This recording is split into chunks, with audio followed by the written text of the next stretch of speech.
y'all? This is Star Rock, and I am here with my co-host Malaika Jules. You are tuned into Smart Girl Dumb World.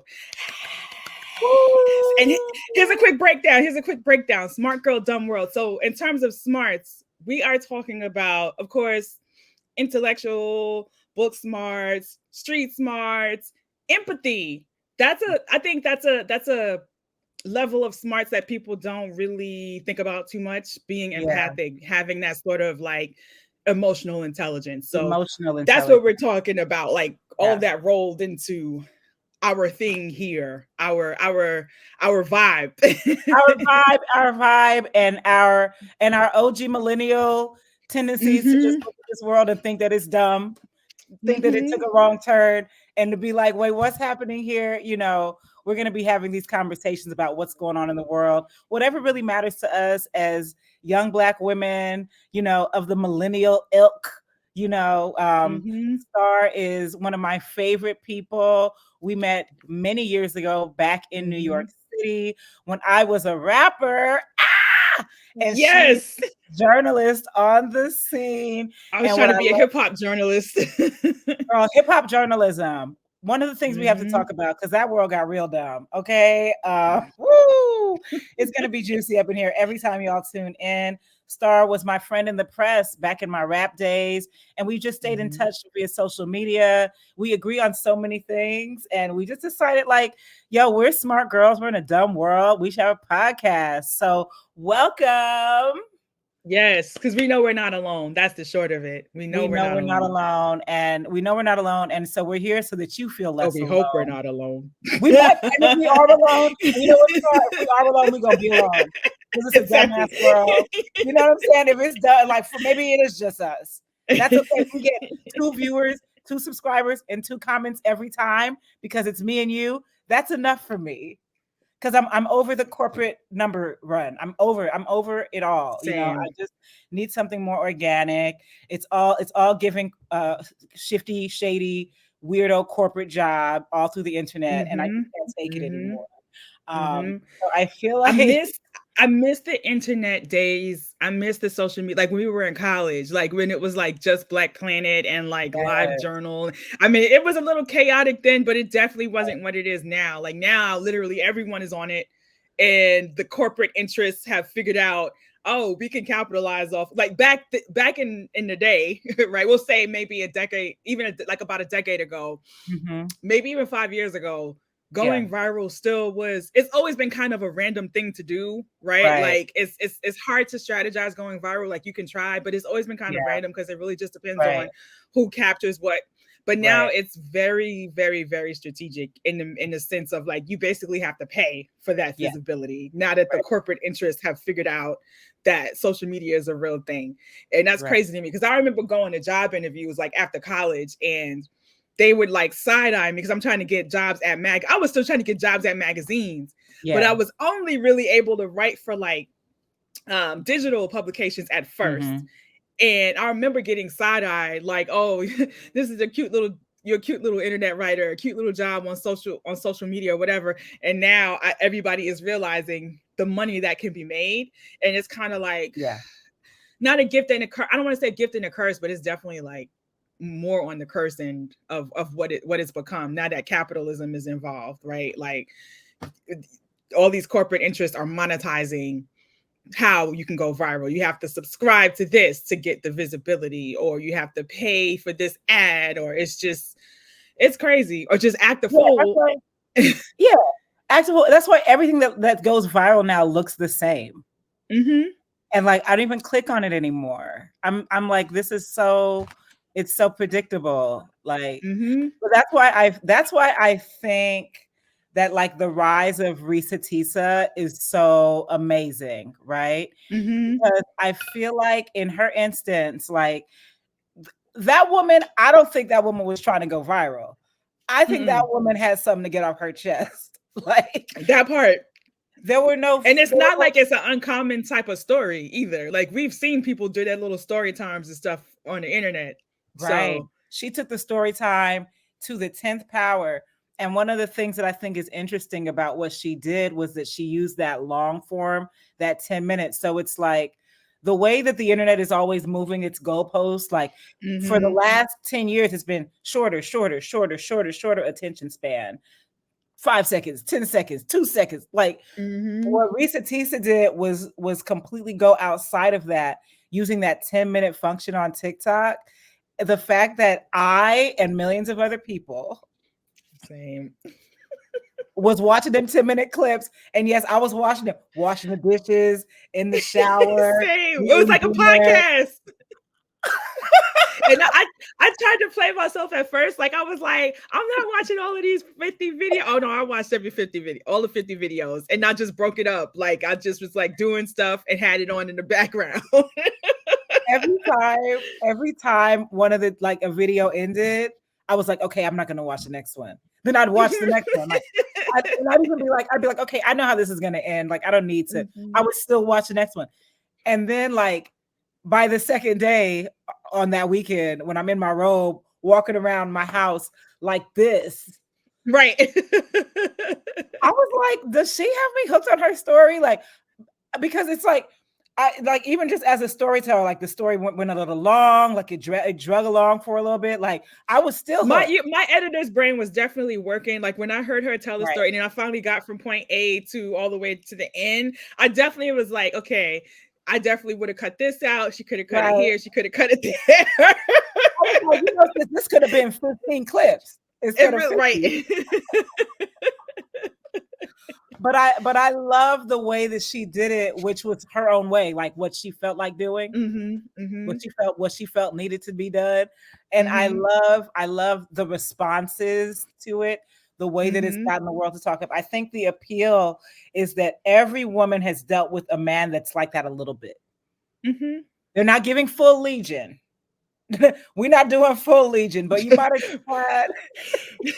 Nah, like when she got to like, I'm like, how many houses did they look at? And then the same thing keeps happening. I feel like that could only happen to me twice before I'm like, okay, I'm not gonna say I'm gonna leave you, but I'm just like, okay, you're not handling this anymore. Like, if you could pay for it, if that's what you're gonna do, because she was saying that he was paying for it, you can pay for it. But I'll be the coordinator. I'll do the coordination, and then when it's time to put the offer in or whatever, then you'll come. Because like, it just sounded fishy. Like, how is it like? And I know buying a house and all that, it is crazy. But I'm like, there's only but two, maybe 3 times that you can tell me, oh yeah, we're in contract now. And then, because when you're in contract, you're in contract. Like, I mean, things can happen, but how is it that every time you look for a house, the same exact thing happens? All of a sudden, oh yeah, we were in contract, but then this other couple came in, and that doesn't usually happen in contract. Or like whatever it was that she was saying, that it's just, girl. Yeah. I mean, she definitely, I think the other part about it too is like, she really showed us, and all women, we are all guilty of this because we're women. We love love. We want to believe in our men. We want to trust our men. So even those times like with the house and the car where you're like, oh girl, I don't know. The fact that she went through with it, I think spoke to that, the real intimate details of the things that we do in relationships that we kind of know aren't even right, but you do them anyway, you know, because maybe you'll get love. So I think that level of vulnerability, like, girl, I would have never told anybody this story. I would love to get signed to CAA. Like, that's a dream, but I'm not giving you all my. I'm never doing that. I'm so conflicted about that too. Like, I'm like, good for her, great for her, but I'm also know like what it takes for a lot of people to even get noticed in that kind of way. And CAA, that's like, amazing. I'm like top. Going straight okay. To the top. I struggle with this, man. Yeah, it's a struggle, right? Well, right. There's those of us, like with me at this point in my life, I consider myself an idiot artist because I care so much about craft. Like, I'm always in a class. Like, I'm all like, I want to know like the art. I understand that we live in a world where people don't really care about craft anymore. I've decided I'm always going to care about craft. Same. I've just decided that, you know, I might never do what Ressa Teesa has done. I might have my own way to get signed to CAA, you know, but it's like, what I admired about Ressa Teesa, once again, is like, she did the things that I would never do.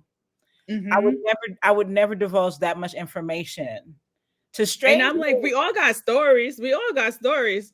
I got some crazy, and some of them with celebrities. And I'm just like, I don't have it in me to be. I don't I have it might tell in you a me. little cutesy, like Yeah, celebrity, something here or there. Like, I think you might have, I think you saw my Cat Williams story on Facebook yeah. about this, but that was like a stupid little like cutesy, Right. but yeah, like I don't know. Some stuff I'm like, I just don't have it in me. Whether And it's celebrity or not, whether it's celebrity right. or not, it's still we all got stories, and I'm just like, Yeah. yeah, I don't know. No, even for I me, am thinking about memoir writing though. Sorry, I keep cutting you off. no, it's But okay. even with that, I'm like, when I think about like things in my life, it's like there is stuff that I wouldn't mind sharing, but again, it's like, how much do I want to overshare? And let's be real, that's what people want. Like when you're writing about yourself or writing a memoir or something, Right. they want you to overshare. So, Right, you exactly. know, And I definitely do overshare. I overshare. If you get me in a party, in a I've had room, moments. talk to people, honey, I will overshare all the time. But even then, it's not going to be all like, I think for me, what was admirable about it was like oversharing on the internet, which is like Mm-hmm. notoriously not a kind place for Black women, right? And For then sure. And to no, go overshare, ahead. something like that, and like to know like maybe 3 people are gonna watch this. Maybe I'll just be that lady Right. going like, so Right. there was something very boss move about Yeah. what she did, which is why I can see why she would get signed to like a CAA, because Mm-hmm. it's like, oh my God, like that was really embarrassing. And not to say she Mm-hmm. should be embarrassed, but in terms of just like, wow, sis, you ignored all the red flags, girl. There were sheets of red roses just waving. And you were like, oh, that is so pretty. Like, did you see It's that? like, girl. Taking selfies up against the red background. Like, you know, it's, so but I think that they say that fortune favors the bold. And I think she's the example Yeah. of that. Yeah, I love it. Yeah. But what on other bold, we got some things to talk about because this freaking world. I don't know with the boldness whether to go to the gold Trump sneaker or Mia Culpa, because that's what we have going on. The Aryan ones, the Aryan Force ones. The Aryan Force One. Okay, Black people. This is a message for Black people. This is for us. Black Because what people. are you doing? Black people. I'm talking directly to us right now. We have to rebrand and switch it up. Okay, we have to switch it up because if somebody is saying the Negroes like sneakers, let's make sneakers, and Like, there's do a you whole realize how the Grand condescending Wizard of that? the KKK, the Grand Wizard of the KKK needs you for some reason and makes sneakers. I mean, like, it drives me to rage when I feel like I'm being condescended to or like talked down to. Yeah, And I'm just like, at some point, we the Negroes have to, and to be fair, it's not our fault that those people are committed to misunderstanding us and misconstruing yeah, who we are, because right, obviously we don't all like sneakers. right. But there is something to be said that is still a pervasive stereotype Oh about who yeah, we are as a people. I yeah, like sneakers, but I right, can walk and chew gum at the same time. Like, damn, exactly. you know what I'm saying? Like, I'm not Yeah, stupid.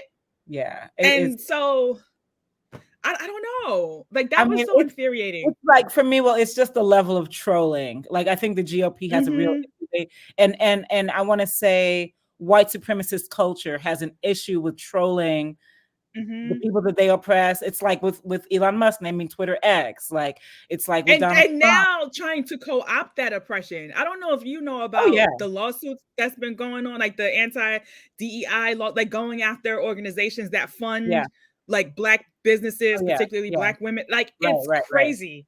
And they're Yeah, using the Civil Rights Act, like yeah. elements from the Civil Rights Act. Like, how fucked up is that? Right. And to me, that's what happens. That's what you do when you're guilty. That's what you do when your Mm-hmm. unconscious is eating away at Super you. gaslight. Yeah, that's what you're doing when you're full of guilt. So I mean, for me, it's great. They should continue on that fight. Do I'm all the like, at things you need some to point, do. Do all the things you need to I'm do. like, the tables need to turn. I mean, that's what they're afraid of, the tables turning. I mean, at this point, we have not been anywhere near as violent. And so it's kind of like that fear is really not justified. They justify it by putting all these stats out there about us as a people being responsible for most of the crime or whatever. But like, nah, at some point I'm just like, when is favor going to really show up for the people who are doing the right thing? Exactly. And my thing is like, it might not ever. This is where we live. This is a crazy place. Like I as somebody who has lived other places, I will say, like, I enjoy living in California. I enjoy living in America. I don't want to live anywhere else. But the problems abound. The problems are cultural and systemic. And we as a people always have to know how to just live and maneuver around it. We understand that the greatest mental illness, really in this country is white supremacy and for sure, white imagination that can only imagine, fear, death, and destruction. And there's nothing we can really do to change that. So yeah, I mean, my thing is like, the sneaker thing, like, so for me, let me just go, how deep did I go? Like, just in terms of looking at the sneaker thing. So sneakers are tennis shoes. That's what we call them on the West Coast. We call them tennis shoes. You wear them for sport. Yeah. Right. Hip hop culture came about and made sneakers more valuable, right? Added the fashion element to them, right? Now you go today, it's a multi-billion-dollar industry and it's resale value, right? So once again, you have Black Americans taking something and turning it into like a cash crop greater than what it's supposed to be. It's the same thing we don't benefit from. It's just like with the watermelon. Why did they clown us with watermelon? Because that's how we were getting our money up after slavery. So it's like, it's like at this age, I'm like, I know what it is. Like, I know what envy looks like. I know what a hater looks like. Of course, you're gonna be an envious hater, like, and then be like, my platform is X, and try my sneakers, and y'all, right. It's at this stage we can see exactly what it is. So I'm just gonna let that play out. I'm gonna let that play out and never let it stress me, honey, because I'm not trying to get no wrinkles off of these sprinkles. This is like such a Twilight Zone. Like, I feel like, when you watch like dystopian movies or like you read a dystopian novel, like you get to the point, you usually get to the point where things are already really bad. And there's always that thought as a reader, how did we get here? How did we get here? How did people let us get here? I feel like we're there. We're like at that brink of like, if someone was to write a dystopia where it was already bad and then they wrote a prequel, we're like in the prequel. Like, this is where everything starts to really bubble. Everything is really bubbling. And it could be really bad if we don't do something. Speaking about things that could be really bad if you don't do something, we recently watched the Tyler Perry film Mea Culpa. What do you mean? What if we're not going to do anything about Tyler Perry? He runs everything. Right. We're not going to do anything. All we're going to do is tell you that we watched it. Tell you that we watched it. I wish I had the level of magic that Tyler Perry has, because he has some kind of magic. I don't know what he does. I'm pretty sure he's going to say it's God, but it can't be that simple, because his stuff is not good. And let me be fair. There's some classics in the Tyler Perry cinematic universe. Absolutely. I'm not gonna lie. Like, I do like Diary of a Mad Black Woman. I like Why Did I Get Married? And I can still pick those apart though. I can still find but Mea Culpa. Oh boy. But we still watched it, right? And that's what I'm saying. Like, and that's all. And my thing is that's all that matters to corporations. It doesn't matter that we liked it. It doesn't matter that it was problematic on many levels. All they care about is the click. And that is the magic that he has. And like, just being polarizing, there's something magical in that too. Because with Tyler Perry, you have the people who are ride or die hard. They love him. It doesn't matter what he does. Right. And then you got the people. Not everyone that's into Tyler Perry is like us. I feel like we can see the good and the bad. But then you got the people that really hate his stuff, right? Like, either way, we're all tapped in. So it's true. Yeah, it sounds good. Yeah. And I don't okay. So I'm like trying to find the words, because I'm so passionate about this as a writer, as someone who wants to write. And I'm like, do you realize how much overthinking I do before I put anything together? And I'm like, here he is, who he clearly doesn't check his work.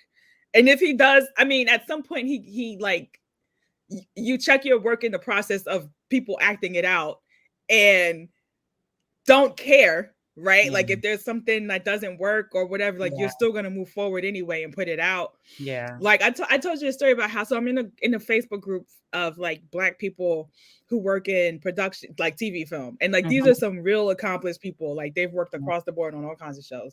And somebody posted a still shot from one of his TV shows where there was a boom mic. It was a sitcom. There was a boom mic hanging in the frame, and you would think at base level, anyone who's ever at base level watch TV, watch a sitcom, or if you want to be more advanced, if you work in TV production or whatever, or have some kind of training in it, you know that is not okay. Right. And you would think that post would have got clowned by everybody.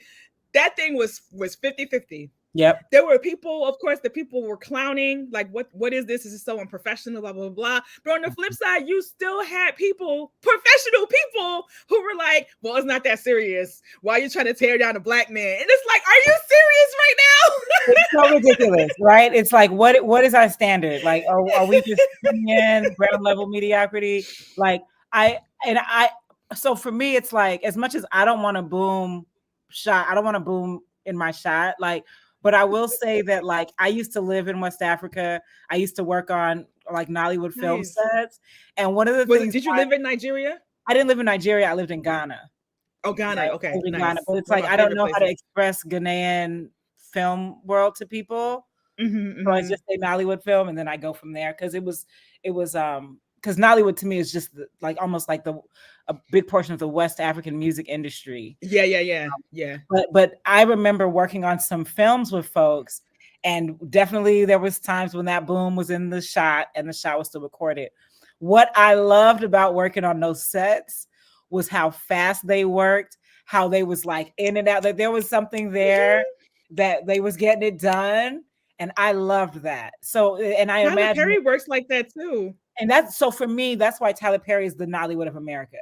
Like, he's that. I'm telling you now, there is going to be a Tyler Perry Nollywood mashup. I feel it. My spidey senses are tingling. I promise you, there is going to be a Tyler Perry Nollywood mashup. It's gonna be about. We need going to be a Tyler Perry Nollywood mashup. We need it. Because not for nothing, it's amusing to watch like bad movies to me. I find it highly entertaining. I love bad movies. I do. Because you can see the creativity in it, like the story, like you were saying, like how they move really quickly. Like the storylines just like, this is so imaginative. But then here I come with the perfectionism, like, okay, if you would have just fleshed this concept out just a little bit more, then you could have gone this way with it, or you could have gone that way. But I'm like, it's inspiring because people don't care.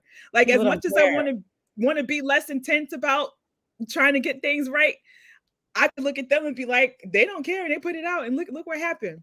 But no, I promise you, there's going to be a Tyler Perry Nollywood mashup. It's probably going to be like Black American woman tired of the men over here, and she's gonna go on vacation to Ghana or somewhere and find her. It's going to be a prince, of course, an African prince. He's gonna sweep her off her feet. I promise you, Tyler Perry's gonna do this. Or we need you to do it, Tyler. We need you to do it. Or let's do a flip. Black American lady here in America. Nigerian man comes from Africa. They fall in love. He lands in Atlanta. Lots of money. They get married. He already got a whole family back in Nigeria. Nigerian wife finds out, comes to America, and that's when the movie starts. And then her old childhood or youth crush kind of gets wind of this and like realizes, I still love her. I got to try to win her back. I got to put this man on blast. So maybe he's the one to bring the wife from Nigeria over here. It's like a whole thing. Right. Whatever it is, we got to be on both continents. I love it. And I mean, I have so many stories of schemy guys from my time in West Africa. And I've met some of them here in America. Like I've been like, oh wow, you made it. Like they get their hustle on. Which, I mean, they're very enterprising, honey. This is why with the whole Portia Jackson and Simon Gubardia thing. I was like, girl, I could have told you that. I could have told you that's what was going on there. But She don't care. She clearly, don't and care. I mean, the storyline is Do lush you do now, you watch girl. do you watch Housewives? Like, have you seen it enough to? I've watched it, but I fell off like a couple years ago. I just got so tired of hearing ladies yelling and throwing drinks at each other. Yeah, yeah. I It just was gets like, okay. very. Ugh. I It was like, is oh my, trash TV. Not gonna lie. it's like after a while, there's only so much brunching, lunching, and cussing people out. And Like I'm like, fighting about and then the businesses that never quite launch. So it's like right, I'm trying to be like, I start to look at them like, so what exactly do you do? Like, and that's when I right. start, like there's one of them, I think one on OWN that I completely lost interest in because the women, Okay. I was like, I literally was sitting there, I was like, who are these women and why do I care? Like I was like, Okay. I don't watch any on OWN, but I will say I am a Housewives devotee. Not every single franchise, but I have watched a lot of Housewives of Atlanta. And Portia is an interesting woman to me. She is definitely someone who was probably raised to be a kept woman. And I don't say that with any judgment because life is hard. If you could find someone to take care of you, I guess that's great. I mean, that comes with a downside too. But with her child's father, there was an episode that I specifically remember where she said to him, because I think they were talking about like all the rumors and stuff that were coming out about him. And she was like, well, I feel like you told me what I need to know. There's a lot of women right now that's sitting somewhere lonely because they ask too many questions. That told me everything I needed to know about her. Right. She knows what she wants to know. She hones in on what she wants to hone in. Right. So whereas with Simon, it was probably very obvious to the rest of us what it was. She probably just there's a certain level of delusion you have to carry yourself with in order to be in order to be a kept woman. That's what I'm trying to say. Absolutely. So. Absolutely. Absolutely. Yeah, I see that. I mean, I you know, divorce and separations always suck. So it's just like, you know, I'm definitely lending sympathy on that note. But I'm also like, girl, you couldn't tell he was a scammer. You know, it's like hindsight is 2020. We look it in the rearview mirror. She didn't care. She didn't care. And so my thing, right? So because she doesn't care and she got from it what she wanted, like I'm happy for her. Good. Like on to the next, sis. Get as married as as you want. Like do what you do. Exactly. It's great. Like I'm like sure. Why not? So back to this Mea Culpa real quick. Like I just want to say that like I didn't like this supposed like the pun of her name being Mia. Like that was just so. Oh, you know he thought that was flames. Like what? The main character's name is Mia and matches the title. Fire. Hated it. Same girl, same.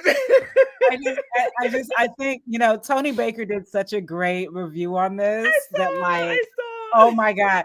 And it's like, yeah, everything that Tony Baker said first of all, the guy and his wholeness, like with the you didn't even wipe off your the wet dingling, and then you're gonna go to Kelly Rowland. Like, it's like I was like, maybe it just felt like I don't know, like I don't know if a heterosexual woman would ever, you know what I'm saying? Like a heterosexual Black woman, and then on top of that, right? My pH, like, am I willing to get the yeast infection? And then on top of that, she is a top level attorney in Chicago, which that's first of all, it's not an easy city to make. We know the big cities are not easy to make it in, right? Like any of the big cities. You don't become a top level attorney, Black woman attorney, prosecutor, whatever she was, defense attorney in a city like Chicago by not being smart. And nothing she did was smart at all. Like you fall in love with this man who is a potential murderer, even if in your gut you believe that he didn't do it. Yeah. Like, would you really allow yourself to be this close to this man? And then you're doing all these, like, you're having sex with him, probably raw. And then after the next chick, he didn't wipe his junk off. Like, just that at base level, I was like, the stupidity that I'm seeing. And I know it sounds judgmental, and I know that sometimes professional women do crazy things, or people who should be seemingly smart people do crazy things. But that was just, even for a movie that's supposed to be dramatic, I just was like, this is too much. This doesn't make sense. This is when I get into this is men writing women. right? Yes. Like, if I would have been in that writer's room, my pitch, my suggestion would have been, this is gonna sound crazy. Why don't you have her pop it in her mouth so that she can clean it off with her mouth? Because that's more realistic, right? That is Coming more from realistic. a heterosexual woman's standpoint of view, we're gonna have to put some water on this somewhere. Let That me is more clean it up realistic. before we go forward. Like, and I know that's rank and raw, y'all. And I didn't mean to go so blue with y'all so early in the podcast life. But But it's if you're gonna be nasty, and it's then like you gonna give me this nasty scene that people can't stop talking about it because it's unbelievable. I'm like, this is maybe mm-hmm. written by somebody who is not, in those scenarios enough. Because I'm like, ain't nobody hopping on a community D just fresh that's out of some community P. It was, I think it was so unbelievable, and it might be one of the out because people keep talking about it. Its ridiculousness is probably makes it one of the greatest scenes in the film. It just makes it happen. Because it was gross, and it was almost like I almost wish it was a comedy, like because I almost laughed. Right. Like Right. I was like, "Oh, And you girl!" see, he's a master at that. Like there are these just random moments that don't make sense in some of his movies, and it's like this blatantly doesn't make sense, and then that becomes a thing that everyone talks about. Not just movies, TV shows, because sometimes his TV Yeah, shows are going viral yeah, for craziness. it's really interesting. Yeah, I think for me too. I think I'm desensitized to sex in movies at this point.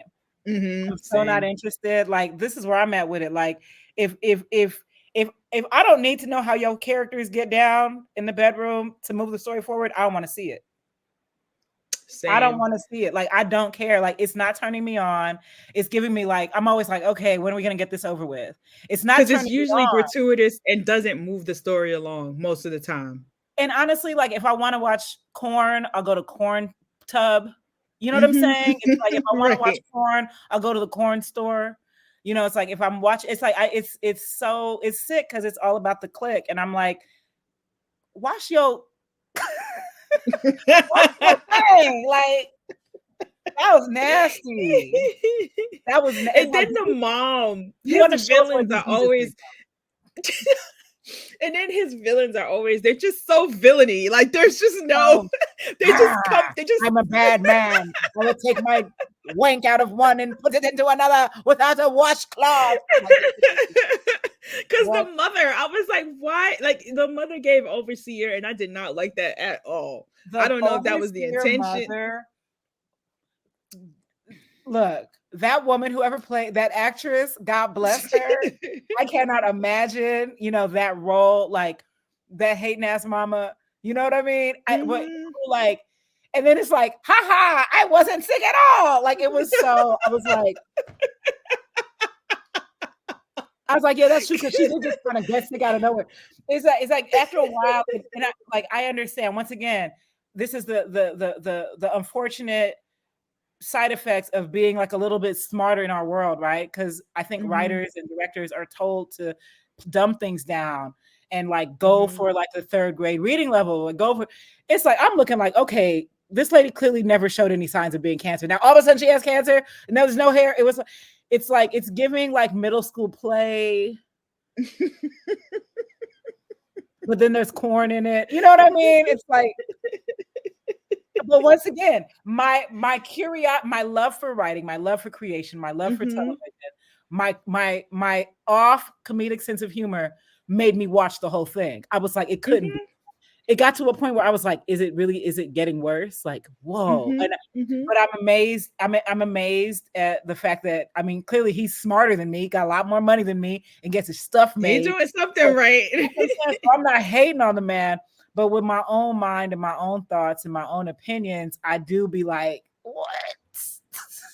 What is it that works about this, and why do people love it so much? That is my question that I'm always asking when I watch any of his stuff. I for a long time was recapping his a couple of his TV shows, specifically The Oval, Zatima, and Sisters. And the shows are all so ridiculous and over the top, and yet I found myself still watching them and wanting to know what was going to happen to the characters, even if I thought the plot line was stupid or the character development. And there is something to being able to do Yeah. that. I think a lot of it has to do with representation. I think a lot I of can it see has to that do for with sure. seeing black people and black storylines, even if they're not strong, seeing them on the screen. I think it almost has like, it's like the Nollywood effect, right? Like the telenovela Hmm. effect, right? It doesn't have to be like the highest quality production if the Hmm. people on screen just visually are speaking Hmm. to the people that are watching it. And then suddenly you're just like, well, what are they doing? Like, kind of like they're your neighbor. Like, well, what Hmm. are they gonna do next? Like, it's kind of like with how I was with the Ressa Teesa thing. Sometimes with the story, it was getting a little slow or boring for me. But for some reason, I just had to know. Like, I'm like, girl, so wait, so how many times y'all go to the car dealership? Like, wait, what? And it a twin? What? Like, so Right. there's something there that allows, there's a curiosity, there's a need to see ourselves, to be reflected, I think, that keeps those clicks up. But And I then don't know. black folk love a message. He be having them the religious undertones. We love a message. And I think that's what the wet D scene was about. He was like, "This what they be doing, y'all. This what they be doing." I feel like it was. I'm hoping that was what it was about. That was the Probably. message. You know what? So I interviewed an actor from the TV show The Oval, and The Uh-huh. Oval is probably the most ridiculous piece of Tyler Perry anything I've ever seen. Like, it's Yeah. crazy. And I mean, from the shenanigans to the characters, to Yeah. there is just stuff that literally does not make sense. There's storylines that like just fell off completely, or like that got redirected. Like, wait, how did you redirect from this to anyway? Right. But it's talking to that actor. It's so funny because the core of the show is there's an interracial family in the White House. It's a Mhm, black first lady, white president. They have two mhm, kids who are super dysfunctional. I'm talking about like crazy dysfunctional, and it's the mhm, parents are dysfunctional. The parents are nuts. And when I spoke to the actor, it was an actor who plays the first son in the show. Now, this character is so creepy. Like, he's a rapist, basically. He has killed women. He's like a serial killer. mhm, And his parents covered up some of his dirty deeds. mhm, And I talked to him about that, and I was telling him how his character is so creepy that mhm, because he actually reached out to me. Like, I mhm, wrote something about him on like I did like a 5 quick facts about the actor that plays this character. Like, I mhm. wasn't thinking anything of it, but sometimes when you write pieces like that, the person you write about, they'll find it and they might hit you up like, "Oh, thank you, blah blah blah." Yeah. So that's what he did. And but seeing his face in my inbox, I was like, Mm. "Yo!" Like, it gave me pause because the character is that creepy, right? Wow. The character is that creepy, and I told him that, and he was like, well, that's what we want. Like, he was like, Yeah. if you watch The Oval, and mind you, this is a man who is like MFA trained. Like, that's a Mhm. whole other thing, like the Right. level of actors that Tyler Absolutely. Perry can get. But this is Right. like an MFA trained, like super theater kid, and Yeah. he was like, he's done Shakespeare in the Park. Yeah. And I'm like, you're on this show, okay? But and I get it. I'm not gonna hate, because if I was trying to be an actor and I got a Tyler Perry role, I probably would book it too. But that's Absolutely. anyway. Yeah. But what he was saying was, he was like, sometimes you got to look deeper at the storylines. Like, he was like, I know that on the surface that The Oval is this crazy, ridiculous, over the top show, and like there's a lot of stuff that happens. Like, he literally said this, that might not make sense, or maybe it'll make sense later. But he was saying what he thinks that Tyler Perry was trying to do was to kind of show the generational trauma, right, and like the unhealedness that can happen in children if the parents aren't healed. And I Mhm. was like, yo, I didn't think about that, but that's actually kind of smart. And I feel like subconsciously, even amid the chaos or amid the things that don't make sense, that Mhm. message is there, base level. And that's one thing that Tyler Perry does Mhm. that people really love and gravitate toward. Like, I feel like, I mean, his stuff is pretty simple. Like, it's not like it's really that nuanced where you have to like decode anything. Mhm. But even in moments where you're not thinking about it, it's still there and your brain picks up on it. And I think that's part of again, we love a good message. But Oh yeah, that's that's part of his part of it. appeal. Yeah, no, that's total. That's his appeal the whole time. That's his appeal.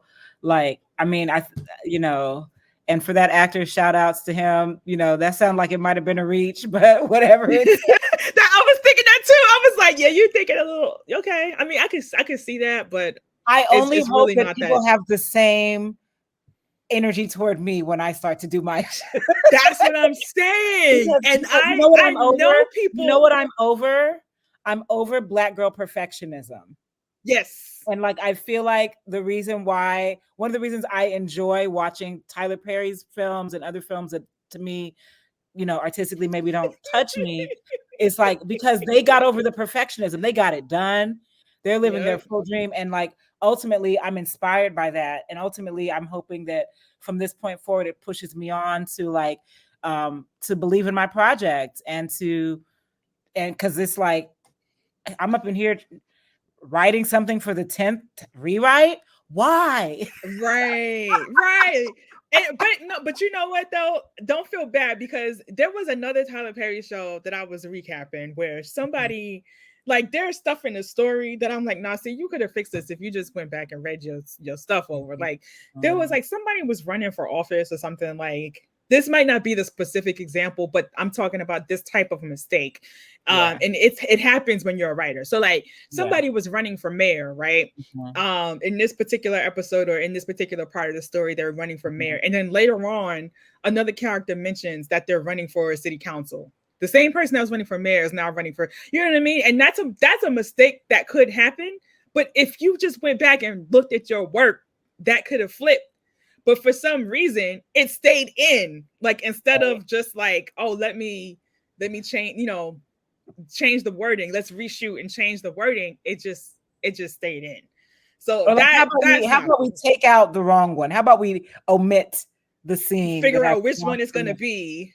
but no. And then there was another thing that happened that I was like, why would you do this? Like, and this is my I don't even think it's overthinking, but it's just like, so there's a character in the Oval named Kyle. Kyle has been a character, a very established character since the show started. This dude is a crazy guy, whatever. He's a main character. Later on, another character gets introduced. It's like an FBI agent. His name is also Kyle, but it doesn't like Kyle. Like, there's no like. Now I know two people can have the same name in real life. That's common. But on the TV show, I'm just like, why would you do that? Like, there's no if there's no connection to why they have the same name. Like, there's nothing that's part of the story arc for why both their names are Kyle. Right. You could have just gave that guy another name to avoid viewer confusion or whatever. Right. But like I just was like, they even tell you that your character's name shouldn't have the same letter. Like they should all be different letters. But here we are, multimillionaires using the same name.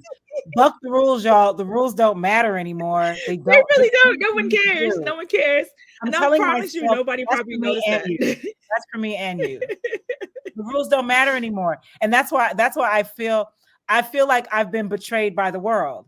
Like I feel like I have like amassed various skills in order to like be great in the world and be successful in the world. The world don't care about that. We going forward. This is a dumb world. You feel me? We putting boom shots in the mic. You know what I'm saying? We naming our characters the same names. You feel me? Like, we not wiping stuff off before we putting it we're in. We're gonna like, put stuff together and we're gonna shoot a whole movie in a day. In a day. not even a few hours. Just shoot whatever we shoot and then just we put it together and make it work. And I'm like, I'm what I want to do is incorporate this into my being. Okay. I want to incorporate same because clearly being smart is not cutting it. It's not the way to go. It's not the thing to do. I'm always going to be a nerd girl. I'm always going to read. I'm always going to study. But in terms of making moves, it's about making dumb moves now. Dumb moves. You feel me? Like just what it's like for me, this podcast, this is my attempt to be like, bucket. We just putting it out. We had an idea. We like talking on, we've been talking on Facebook when the whole Nicki Minaj and Meg Thee Stallion beef happened. We're both women from the rap world. We were like, where are the women from our generation that are talking about this? Like, because it was just like, it was a unique sort of rap beef because we were clearly watching one female MC spiral. And like with that For spiral, sure. I believe every female MC spirals. You just, some you Yeah. see, some you don't. Some There's you no don't. Yup. way, to me, there's no way you can be a woman in the rap world that doesn't spiral. Mm-hmm. Self included, right? Mm-hmm. Because Agreed. of the nature of the world um that you're in. So we decided to talk about that because I think we both just feel like, like, I mean, how dumb is this world that we live in? What were they doing to us in the 80s and the 90s? They told us say no to drugs. They told us don't talk to strangers. Now it's all legalizing marijuana and making friends on the internet. Like, what? Yeah, right. Somebody lied to me, and I might be kind of mad about it.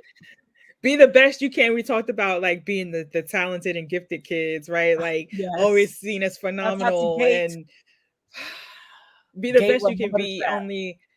only to be get grown and you see who's freaking in charge. It ain't us. General It population. ain't the talented and gifted. It ain't us. J-pop. J-pop. J-pop is running this. J-pop is running this. I almost want to say special ed. No shade, but I'm just No, saying. special ed is running this. IEPs is running this.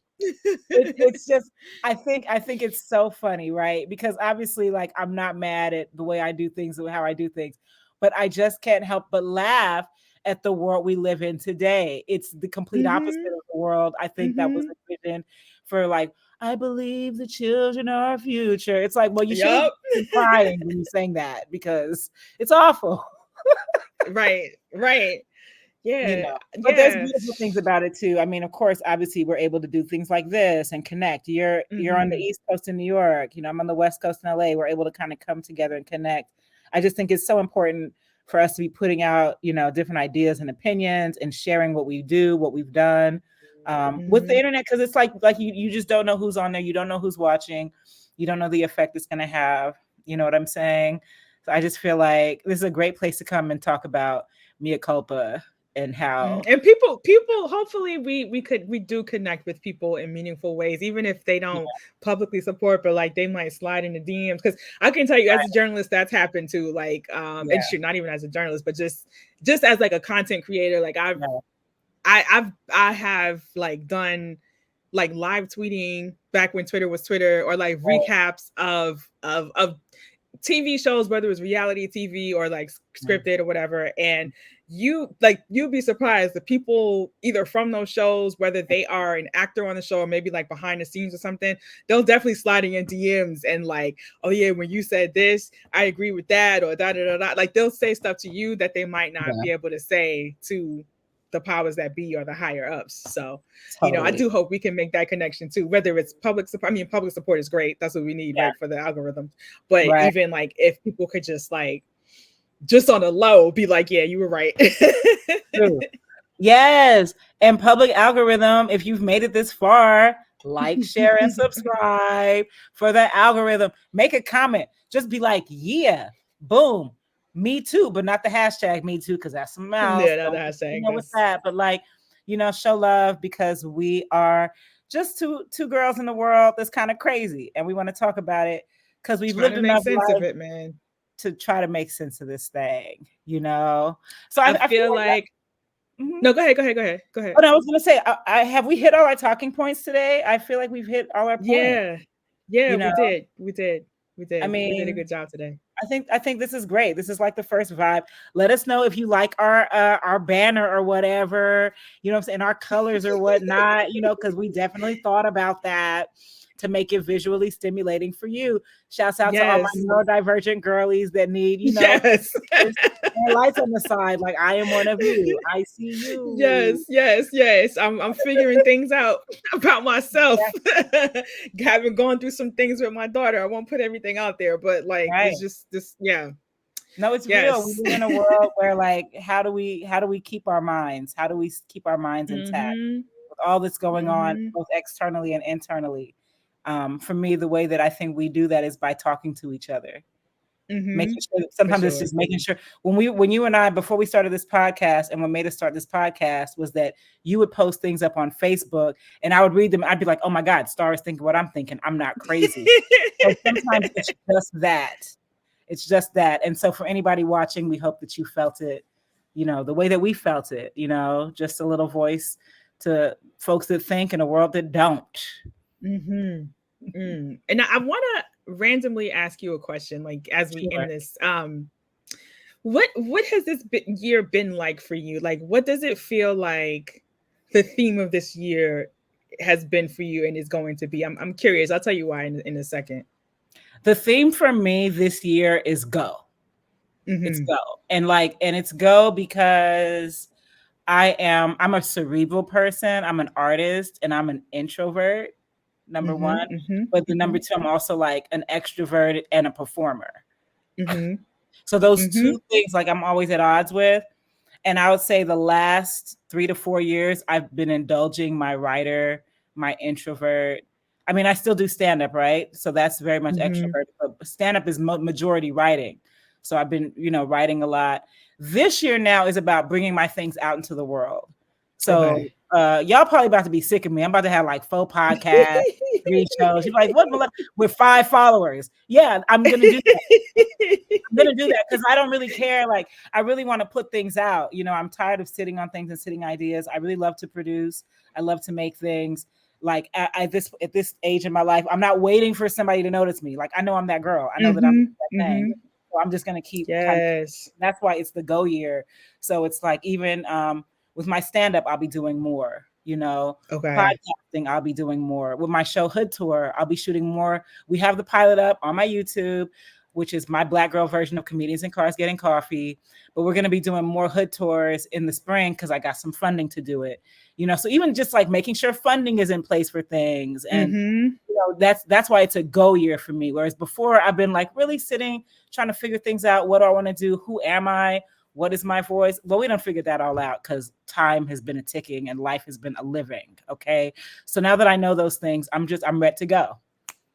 That's dope. That's dope. Yeah, I asked because like even us connecting in this way has been really like something's been happening this year where and we're only in March, but Mm-hmm. I have been reconnecting with people, beefing up connections with people that I maybe had a connection with before. Mm-hmm. Like I even feel like that's happening with you. Yeah. And all of it is kind of helping to propel me forward. Yes. And like just having these conversations with people like and I'm like, you really feel that way about me? Oh my gosh. Like I wouldn't have thought. Like just and it's because me being in my head, like Right. feeling like I should be further along than I am, or Right. like why haven't I put out more works? Like I Right. self-published a novel in Right. 2016 and I feel like I should be on my fifth book by now. And I'm not Right. because just not wanting to put stuff out like, oh, it's not ready, or like Right. struggling with focus, like we were saying with the neurodivergence. But kind Yeah. of holding myself back, like with not being able to focus or like being depressed or being anxious. And Yeah. but like reconnecting with people this year has really kind of helped to motivate me and to help me see things in a different way, Yeah. and just the conversations we've been having. So for me, I feel like it's definitely going to be like kind of like how you said go. For me it's like just do it, Mhm. like Yeah. just do it, just finish Yeah. it, just Yeah. complete it, just Put it put it out. out there. Like Putting honestly, it ends. there's nothing anybody could say that is worse than what I've probably said to myself or about my own stuff, Exactly. to be Exactly. honest. So Exactly. Yeah. Yeah. No. Black girl perfectionism is over. It's over. The internet kills it. Do what you want. amen. Do Amen. it with what you can do. Like for me, I'm doing what I can with what I have. You know what I mean? Like I'm not waiting. Um, Our tribe is out there. We know yeah. that our tribe is Yeah. out there. Yeah. So, and I encourage anybody who's watching, if there's something that you're on the fence about creating or making, go on, let this be your go year too. Let's go together. Like let's go. Mm-hmm. Like let's do it. Maybe you want to do a podcast. This is just I've been saying I want to start a podcast, yeah, never it's like did. this is just two homegirls, you know what I'm saying? And we just figured some things out, and now we about to put these out probably every Tuesday is how I'm feeling, Okay, I can see and I that. just feel like, and it'll be great, and we'll put it out and we'll let it do what it do, Amen. because ultimately for me, the way I see the internet is just a big library, a big catalog, Mm-hmm. that people will be able to look at. If the internet stays alive forever, Yeah. people will look at it forever. If it disappears, and it'll disappear. But as long as the internet is a thing, you know, I think it's important that in 100 years, if some kid is on the internet, they're like, what did ladies think about this stuff in the year 20? Right. And I can pop up. It's me, boo. Hi. Because people be rewriting stuff, boy. That's Yeah. one of the dark sides of the internet and social media. People be trying to rewrite stuff like crazy. So this is we us. definitely can do our part. Yes, this is us taking our time, taking our resources, our energy, and our efforts to say that we're here, and we're just talking about, you know, what's going on in this world that we live in, because it's so different than the world that we grew up in, right? It's such a different world. And I mean, you know, we got sold a couple of wolf tickets. You know what I'm saying? We got sold some wolf tickets. Snake oil. Kind of a way about it. That's all I'm saying. That's all I'm saying. That's all I'm saying. That's all I'm saying. So it's been amazing. I've been Malaika Jules. This is my co-host, Starr Rock. Yes, she is brilliant. She is a writer. I am a comedian and a recovering female rapper. She's a reluctant journalist, always coming, hitting you with them facts. And me, of course, I'm silly. I don't take myself seriously. You can't. Not in this life. Can't. Not in this life. You guys are amazing. Like, share, subscribe, tell the homies, and we coming at you. We gonna see you on the next Smart Girl Dumb World. Peace. Peace.